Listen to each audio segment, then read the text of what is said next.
అందరికీ నమస్కారం. Welcome to our channel Sashi TV. నేను భాను మేకల. చట్టబద్ధత లేని అరాచక పాలన ఆంధ్రప్రదేశ్లో కొనసాగుతుందా? పోసాని కృష్ణమురళి రాజకీయాల నుంచి వైదొలిగిన కక్ష సాధించే ధోరణి కూటమి ప్రభుత్వం ఉన్మాదానికి పరాకాష్ఠగానే భావించాలా? రాష్ట్రంలో ఒక కులానికి సంబంధించినటువంటి వ్యక్తులను లక్ష్యంగా చేసుకొని కూటమి ప్రభుత్వం కక్ష సాధించే విధంగా వెళ్ళడం దురదృష్టకం అని చెప్పి వైసీపీ వాళ్ళు ఆరోపిస్తున్నారు. మీకు అధికారాన్ని ఇచ్చింది ప్రజలు చట్టబద్ధత పాలన చేస్తారని, అడ్డగోలుగా ఎవరిని పడితే వాళ్లను అరెస్టులు చేసి చట్టవిరుద్ధంగా వెళ్ళి అరెస్టు చేసే విధానాన్ని వైసీపీ వాళ్ళు తీవ్రంగా ఖండిస్తున్నారు. సో మీ అందరికీ తెలుసు, గత రాత్రి పోసాని కృష్ణమురళిని రాయచోటి పోలీసులు అరెస్టు చేశారు. సో వాస్తవానికి కూటమి ప్రభుత్వం ఇలా ఒకరి తర్వాత ఒకరు అరెస్టులు చేసుకుంటా వెళ్తుంది. సో ఇది ఎవరికి నష్టం? కూటమి ప్రభుత్వానికే నష్టం. ఎందుకంటే వ్యక్తిగత కక్షలతో కూటమి ప్రభుత్వం అరాచక పాలన సాగిస్తున్నారని చెప్పి వైసీపీ వారు పెద్ద ఎత్తున ఆరోపణలు అయితే చేస్తున్నారు. ఒక విధంగా పోసాని కృష్ణమురళి మాటలు కూడా మేము టెలికాస్ట్ చేస్తాం, చూడండి ఒకసారి.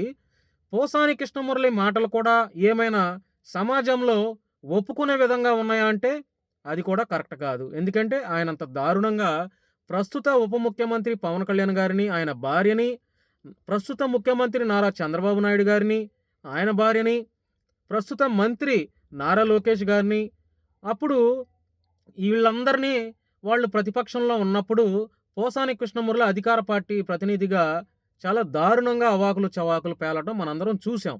సో కూటమి ప్రభుత్వం అధికారంలోకి వచ్చిన తర్వాత వెంటనే ఆయన ఒక ప్రెస్ మీట్ పెట్టి, నేను రాజకీయాల నుంచి వైదొలుగుతున్నాను, ఇక నుంచి నేను ఎటువంటి రాజకీయ వ్యాఖ్యలు నేను చేయను, రాజకీయాలకి నాకు సంబంధం లేదని చెప్పి వైఎస్ఆర్సీపీ పార్టీకి ఆయన తీసుకున్నటువంటి సభ్యత్వానికి రాజీనామా చేసేసి ఆయన ఒక ప్రెస్ మీట్ పెట్టి చాలా కాలం నుంచి మౌనంగా ఉన్నారు. సో మరి ఆయన రాజకీయాల నుంచి తప్పుకున్నా కూడా ఆయన మాట్లాడినటువంటి మాటలు ప్రజలందరూ మర్చిపోతారా? ముఖ్యంగా కూటమి ప్రభుత్వంలో ఉన్నటువంటి వారు కార్యకర్తలు అవ్వచ్చు, వాళ్ళైనా కావచ్చు, లేకపోతే అధిక నాయకులు అవ్వచ్చు, వాళ్ళు మర్చిపోతారంటే మర్చిపోరు కదా. ఆయన రాజకీయాల నుంచి వైదొలిగినా కూడా ఆయన మాట్లాడిన మాటలు ఇప్పటికీ యూట్యూబ్లో హల్చల్ చేస్తూనే ఉన్నారు తెలుగుదేశం పార్టీ కార్యకర్తలు. సో ఒక విధంగా కూటమి ప్రభుత్వం వరుసగా అరెస్టుల మీద అరెస్టులు చేస్తుంది. అది వాళ్ళకి మచ్చదేస్తుందని వాళ్ళు అనుకుంటున్నారో లేదో మరి నాకైతే తెలియదు. కానీ వైసీపీ వాళ్ళు మాత్రం గట్టిగా వాళ్ళకొక కారణం అయితే దొరికింది.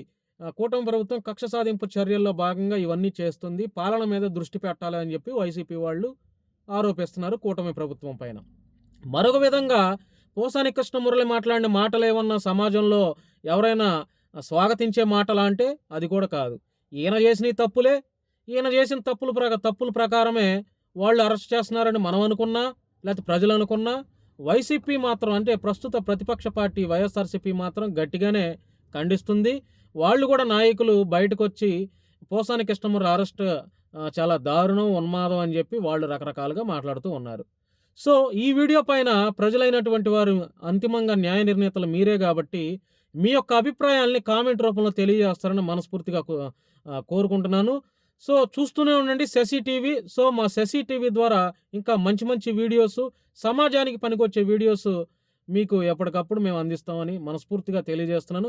సో మీ యొక్క అభిప్రాయాన్ని కామెంట్ రూపంలో తెలియజేయండి. నేను భాను మేకల.